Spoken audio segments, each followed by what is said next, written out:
카이로의 뜨거운 오후, 카이로 대학교 토목공학과 강의실에서는 특별한 수업이 진행되고 있었습니다.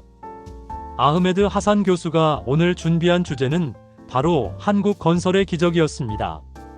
가난했던 어린 시절, 전기도 도로도 없던 마을에서 자란 그에게 한국의 이야기는 단순한 사례 연구가 아니었습니다. 원조를 받던 나라가 어떻게 세계 건설 강국이 되었는지 그 놀라운 변화의 비밀을 학생들과 나누고 싶었던 것입니다. 칠판에는 서울의 야경 사진이 걸려 있었고 학생들의 눈에는 호기심이 가득했습니다. 과연 아흐메드 교수는 어떤 이야기를 들려줄까요? 여러분의 구독과 좋아요, 그리고 알람 설정은 저에게 큰 힘이 됩니다. 이런 의미 있는 이야기들을 계속 전해드릴 수 있도록 많은 응원 부탁드립니다. 안녕하세요. 저는 아흐메드 하산입니다. 오늘 여러분과 함께 나누고 싶은 이야기가 있습니다. 바로 제가 30년간 연구해온 한국 건설의 기적에 관한 이야기입니다. 먼저 학생들에게 질문을 하나 던져보겠습니다. 여러분, 아시아에서 가장 먼저 200m가 넘는 초고층 빌딩을 세운 나라가 어디일까요? 대부분의 학생들이 일본이나 홍콩을 떠올릴 겁니다. 당연한 대답이죠. 하지만 정답은 다릅니다. 바로 한국입니다. 1985년 서울 한강변에 높이 249m의 황금빛 마천루가 솟아올랐습니다. 바로 63빌딩입니다. 당시 이 건물은 아시아에서 가장 높은 건물이었습니다. 지금 생각해보면 249m가 그리 높지 않게 느껴질 수도 있지만 1985년이라는 시점을 고려해보세요. 그 시절 한국은 어떤 나라였을까요? 1960년대까지만 해도 세계 최빈국 중 하나였습니다. 1인당 국민소득이 80달러에 불과했죠. 제가 어릴 적 살던 이집트 시골 마을과 별반 다르지 않았습니다. 전기도 제대로 들어오지 않고 비포장도로가 대부분이었던 그런 나라였습니다. 그런데 놀라운 일이 일어났습니다. 불과 20년 만에 그 나라가 아시아 최고층 빌딩을 세운 것입니다. 더욱 놀라운 것은 당시 외국 전문가들의 반응이었습니다. 한국의 초고층 빌딩은 불가능하다는 것이 그들의 일반적인 견해였습니다. 기술도 부족하고 경험도 없고 자본도 부족하다는 이유였죠. 하지만 한국인들은 달랐습니다. 불가능하다는 말을 들으면 오히려 더 강하게 도전했습니다. 63빌딩 건설 과정을 보면 이를 알 수 있습니다. 한강의 연약한 지반 위에 249m 높이의 건물을 세우는 것은 정말 어려운 일이었습니다. 지하 70m까지 파고 들어가 견고한 기반을 만들어야 했고 강풍과 지진에 견딜 수 있는 구조 설계가 필요했습니다. 한국의 엔지니어들은 일본과 미국의 기술을 배우면서도 한국만의 독창적인 방법을 개발했습니다. 특히 한강변의 특수한 환경에 맞는 기초공사 기법과 황금색 외관을 만들어내는 커튼홀 시스템은 당시로서는 혁신적인 기술이었습니다. 63빌딩의 성공은 단순히 하나의 건물을 세운 것 이상의 의미가 있었습니다. 이는 한국 건설업계가 세계 무대로 도약하는 발판이 되었습니다. 이후 한국 기업들은 말레이시아의 페트로나스 트윈타워 건설에 참여했고 결국 2010년 세계 최고층 빌딩인 두바이 부르즈 칼리파 건설의 핵심 역할을 맡게 됩니다. 그리고 2017년 서울에 555m 높이의 롯데월드 타워가 완공되었습니다. 63빌딩에서 시작된 한국의 초고층 건물 기술이 30년 만에 세계 6위 높이의 마천루를 탄생시킨 것입니다. 흙집에 살던 나라가 하늘을 찌르는 건물을 세우는 나라가 된 겁니다. 이것이 바로 불가능을 의심하며 도전해온 한국의 첫 번째 기적입니다. 이제 저의 고향인 중동 지역 이야기를 해보겠습니다. 1980년대 후반 리비아에서는 인류 역사상 가장 야심찬 토목 프로젝트 중 하나가 시작되었습니다. 바로 대인공강 프로젝트였습니다. 사하라 사막 한가운데에서 지중해 연안까지 총 4,000km에 달하는 거대한 관로를 묻는 공사였습니다. 직경 4m, 무게 5,000톤에 달하는 콘크리트관을 사막 깊숙이 매설하여 지하수를 끌어올리는 프로젝트였죠. 세계은행은 이를 지구상에서 가장 큰 토목 사업이라고 칭했습니다. 처음에는 유럽의 유명한 건설 회사들이 이 프로젝트에 뛰어들었습니다. 독일, 프랑스, 이탈리아의 굴지의 기업들이었죠. 하지만 현실은 달랐습니다. 낮 기온이 50도를 넘나드는 사막에서 거대한 관을 정확히 매설하고 연결하는 것은 상상 이상으로 어려웠습니다. 모래폭풍이 불면 시야가 전혀 확보되지 않았고 장비들은 극심한 열기와 모래 때문에 고장을 일으켰습니다. 하나둘씩 유럽 기업들이 포기하기 시작했습니다. 이건 불가능한 프로젝트다라는 말이 나왔죠. 그때 등장한 것이 바로 한국 기업들이었습니다. 대우건설을 중심으로 한국 컨소시엄이 이 프로젝트를 맡게 되었습니다. 한국인들의 접근 방식은 달랐습니다. 우선 사막의 특성을 철저히 연구했습니다. 모래의 성질, 지하수의 흐름, 기온 변화 패턴까지 모든 것을 분석했죠. 그리고 한국만의 독특한 해결책을 내놓았습니다. 가장 인상적이었던 것은 야간 작업 시스템이었습니다. 낮에 극열을 피해 밤에 주요 작업을 진행하는 방식을 도입했습니다. 또한 모래폭풍에 대비해 특수한 보호 장비를 개발했고 사막 환경에 적응할 수 있는 장비들을 한국에서 직접 제작해 가져왔습니다. 무엇보다 놀라웠던 것은 한국 기술자들의 끈기였습니다. 유럽 기술자들이 에어컨이 완비된 숙소에서 머물며 일했다면 한국 기술자들은 현장에서 직접 잠을 자며 작업했습니다. 곡괭이와 삽을 들고 직접 사막을 파며 정확한 위치를 찾아갔죠. 특히 관로 연결 기술에서 한국의 정밀함이 빛을 발했습니다. 4km 길이의 콘크리트 관들을 사막 지하에서 정확히 연결하는 것은 정말 어려운 일이었습니다. 단 1cm라도 어긋나면 수천 킬로미터 전체가 무용지물이 되거든요. 한국 기술자들은 GPS도 제대로 작동하지 않는 사막에서 전통적인 측량 기법과 최신 기술을 조합해 완벽한 정밀도를 달성했습니다. 10년간의 공사 끝에 기적이 일어났습니다. 사하라 사막 깊숙한 곳의 화석 지하수가 지중해 연안 도시들까지 흘러가기 시작한 것입니다. 하루에 650만 톤의 물이 공급되어 수백만 명의 리비아 국민들이 깨끗한 물을 마실 수 있게 되었습니다. 리비아 정부는 이를 기념해 그레이트 맨 메이드 리버라는 이름을 붙였고 기네스북에 세계 최대의 관계 프로젝트로 등재되었습니다. 무엇보다 의미 있는 것은 사막 한가운데에 진짜 강이 흐르게 되었다는 사실입니다. 이 프로젝트의 성공으로 한국 건설업은 중동 지역에서 확고한 입지를 다졌습니다. 이후 사우디아라비아, UAE, 카타르 등에서 한국 기업들을 찾는 일이 많아졌죠. 사막에 강을 만든 나라, 그것이 바로 한국이었습니다. 2010년 1월 4일, 두바이에서 전 세계의 이목이 집중된 순간이 있었습니다. 바로 부르즈 칼리파의 개관식이었습니다.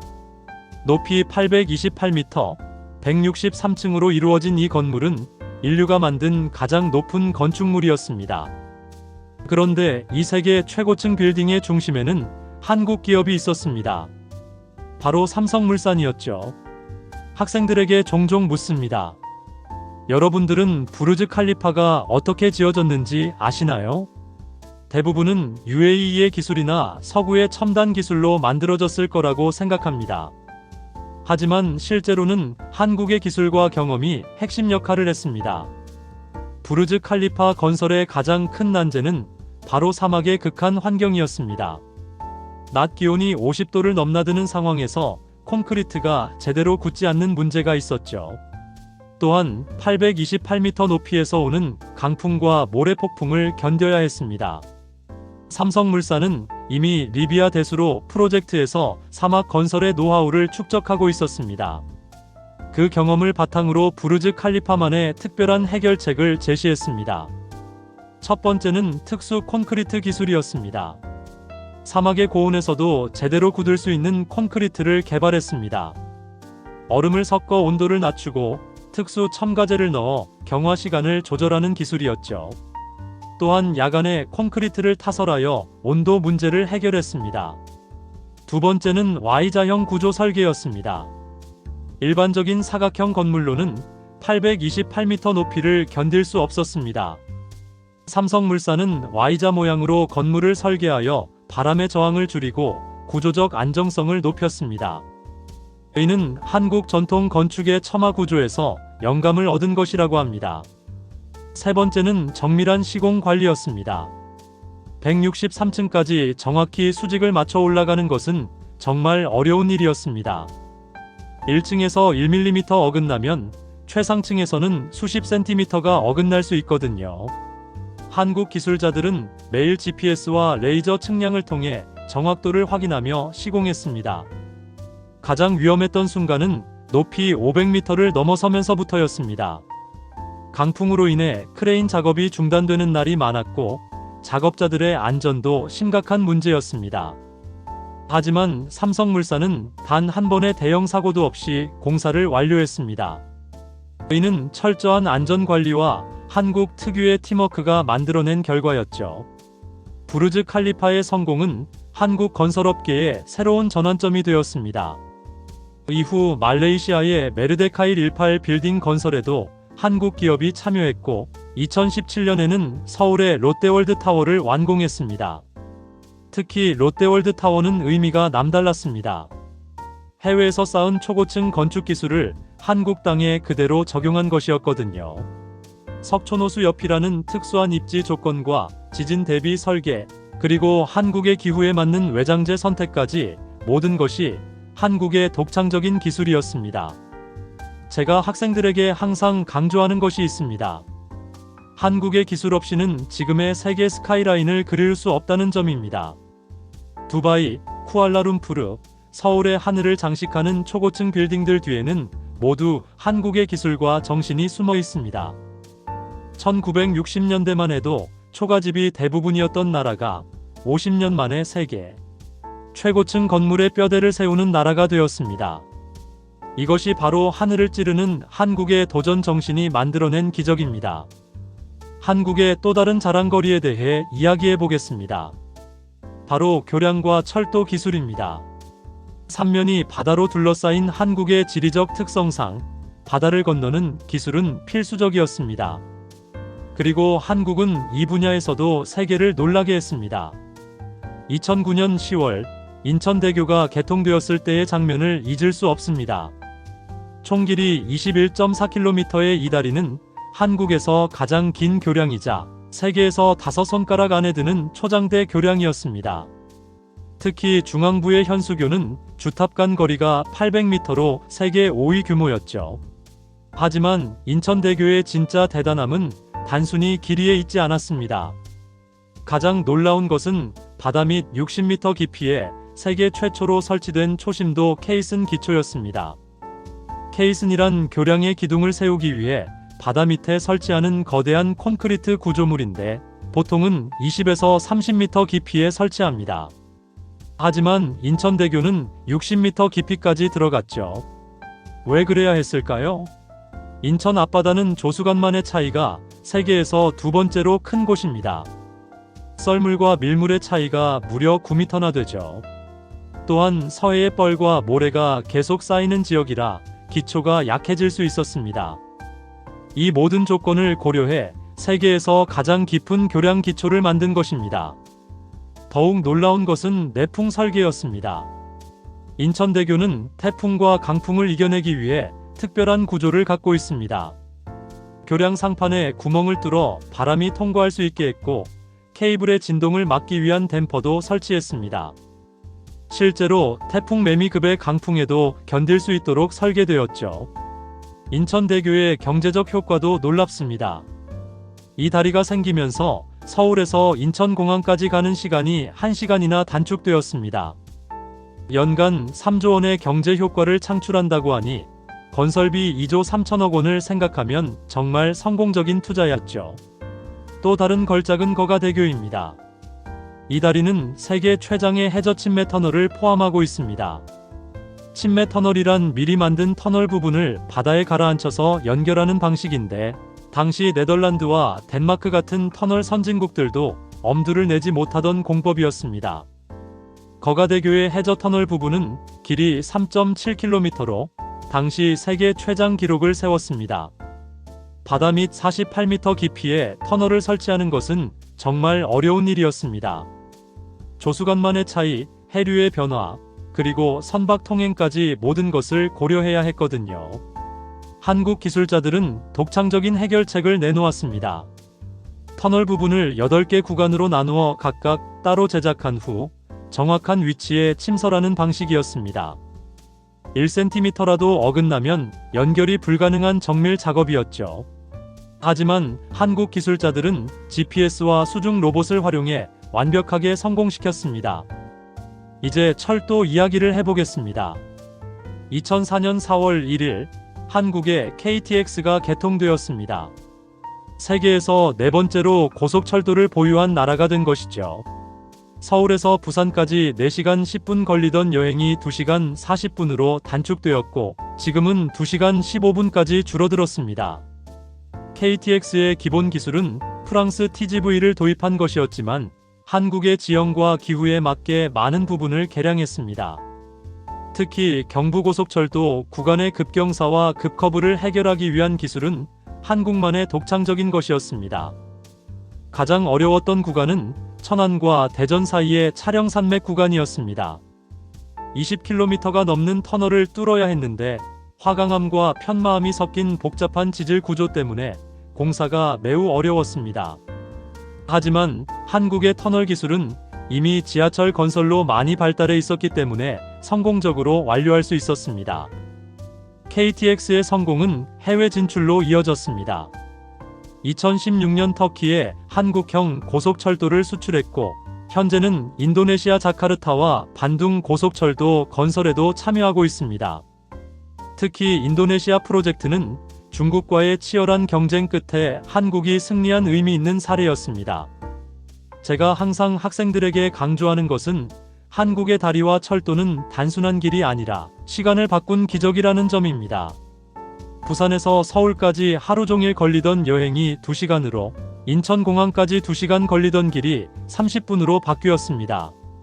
이는 단순히 교통수단의 발달이 아니라 한국 사람들의 삶 자체를 바꾼 혁명이었습니다. 마지막 강의를 시작하며 저는 학생들에게 항상 이 말로 시작합니다. 내가 어릴 적 한국은 우리와 비슷한 가난한 나라였습니다. 하지만 지금은 세계가 한국의 건설 기술을 빌리고 있습니다. 1960년대 한국의 모습을 상상해 보세요. 1인당 국민소득 80달러, 전력 생산량은 이집트보다도 적었고 대부분의 도로가 비포장이었습니다. 미국과 유럽의 원조에 의존해야 했던 나라였죠. 제가 어릴 적 살던 이집트 시골과 정말 비슷했습니다. 그런데 2009년 전 세계가 주목하는 일이 일어났습니다. UAE 아부다비에서 바라카 원자력 발전소 건설 수주 발표가 있었던 것입니다. 그리고 놀랍게도 한국이 이 프로젝트를 따냈습니다. 미국의 웨스팅하우스, 프랑스의 아레바, 일본의 지이 히타치를 제치고 말이죠. 이것이 얼마나 놀라운 일인지 아시나요? 원자력 발전소는 가장 고난도의 건설 기술이 필요한 분야입니다. 안전성, 기술력, 경제성 모든 면에서 완벽해야 하죠. 그런데 원자력 기술을 도입한 지 불과 30년밖에 되지 않은 한국이 원전 강국들을 제치고 수주에 성공한 것입니다. 바라카 원전의 핵심은 한국형 원전 APR-1400이었습니다. 이는 미국의 기술을 도입해 한국이 독자적으로 개발한 원전입니다. 1400메가와트의 발전 용량으로 140만 가구가 사용할 수 있는 전력을 생산합니다. 무엇보다 세계 최고 수준의 안전 기준을 충족했죠. 바라카 원전 건설에서 가장 어려웠던 것은 사막 기후에 맞는 설계였습니다. 50도가 넘는 극열과 모래폭풍, 그리고 바닷물의 염분까지 모든 것이 원전 운영에는 악조건이었습니다. 한국 엔지니어들은 이 모든 문제를 해결하는 특별한 설계를 만들어냈습니다. 냉각 시스템을 이중으로 구성하고 모래폭풍을 막는 특수한 외벽을 설치했습니다. 또한 염분 부식을 방지하는 특수 합금을 사용했죠. 이 모든 기술은 한국이 독자적으로 개발한 것이었습니다. 2020년 8월 바라카 원전 1호기가 상업운전을 시작했습니다. UAE 전체 전력의 25%를 공급하게 된 것이죠. 아랍 세계 최초의 원자력 발전소였고 한국 기술로 만들어진 해외 첫 원전이었습니다. 바라카 원전의 성공은 단순히 건설 수주를 넘어서는 의미가 있었습니다. 이는 한국이 원조받던 나라에서 최첨단 기술을 수출하는 나라로 바뀌었음을 보여주는 상징적인 사건이었거든요. 하지만 한국의 도전은 여기서 끝나지 않았습니다. 현재 한국은 사우디아라비아의 네옴시티 건설에 참여하고 있습니다. 사막 한가운데 500km 길이의 미래도시를 만드는 프로젝트죠. 또한 카타르 월드컵 경기장 건설, 인도네시아 신수도, 누산타라 건설에도 한국 기업들이 핵심 역할을 하고 있습니다. 특히 인도네시아 신수도 건설은 의미가 남다릅니다. 자카르타를 대신할 새로운 수도를 정글 한가운데 만드는 프로젝트인데 환경을 보호하면서도 현대적인 도시를 건설해야 하는 어려운 과제입니다. 한국의 친환경 건설 기술과 스마트시티 경험이 큰 도움이 되고 있죠. 제가 30년간 연구해온 결론은 이것입니다.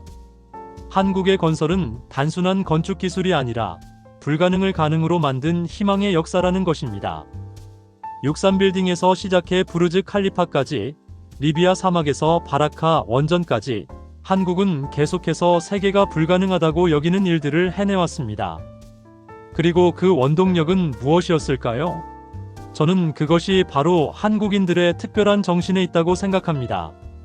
남들이 불가능하다고 할 때 더욱 강해지는 도전 정신, 완벽을 추구하는 장인 정신, 그리고 함께 해내는 팀워크 정신 말이죠. 강의를 마치며 아흐메드 교수는 학생들을 둘러보았습니다. 그들의 눈에는 감동과 희망이 가득했습니다. 여러분, 한국의 이야기는 우리 모두에게 도전의 메시지입니다. 가난하고 어려웠던 나라가 불굴의 의지와 끝없는 노력으로 세계 최고가 될 수 있다는 것을 보여주었습니다. 여러분도 불가능하다고 여겨지는 일에 도전해보세요. 한국이 그랬듯이 여러분도 기적을 만들 수 있을 것입니다. 창밖으로는 카이로의 석양이 지고 있었습니다. 하지만 강의실 안에는 새로운 희망의 빛이 피어오르고 있었습니다. 한국의 건설 기적이 전해준 메시지가 이집트 청년들의 마음에 깊이 새겨지고 있었던 것입니다. 오늘도 어디선가 한국의 기술자들이 새로운 불가능에 도전하고 있을 것입니다. 사막에, 바다에, 하늘에 새로운 기적을 만들어가며 말이죠. 그리고 그 기적은 계속될 것입니다.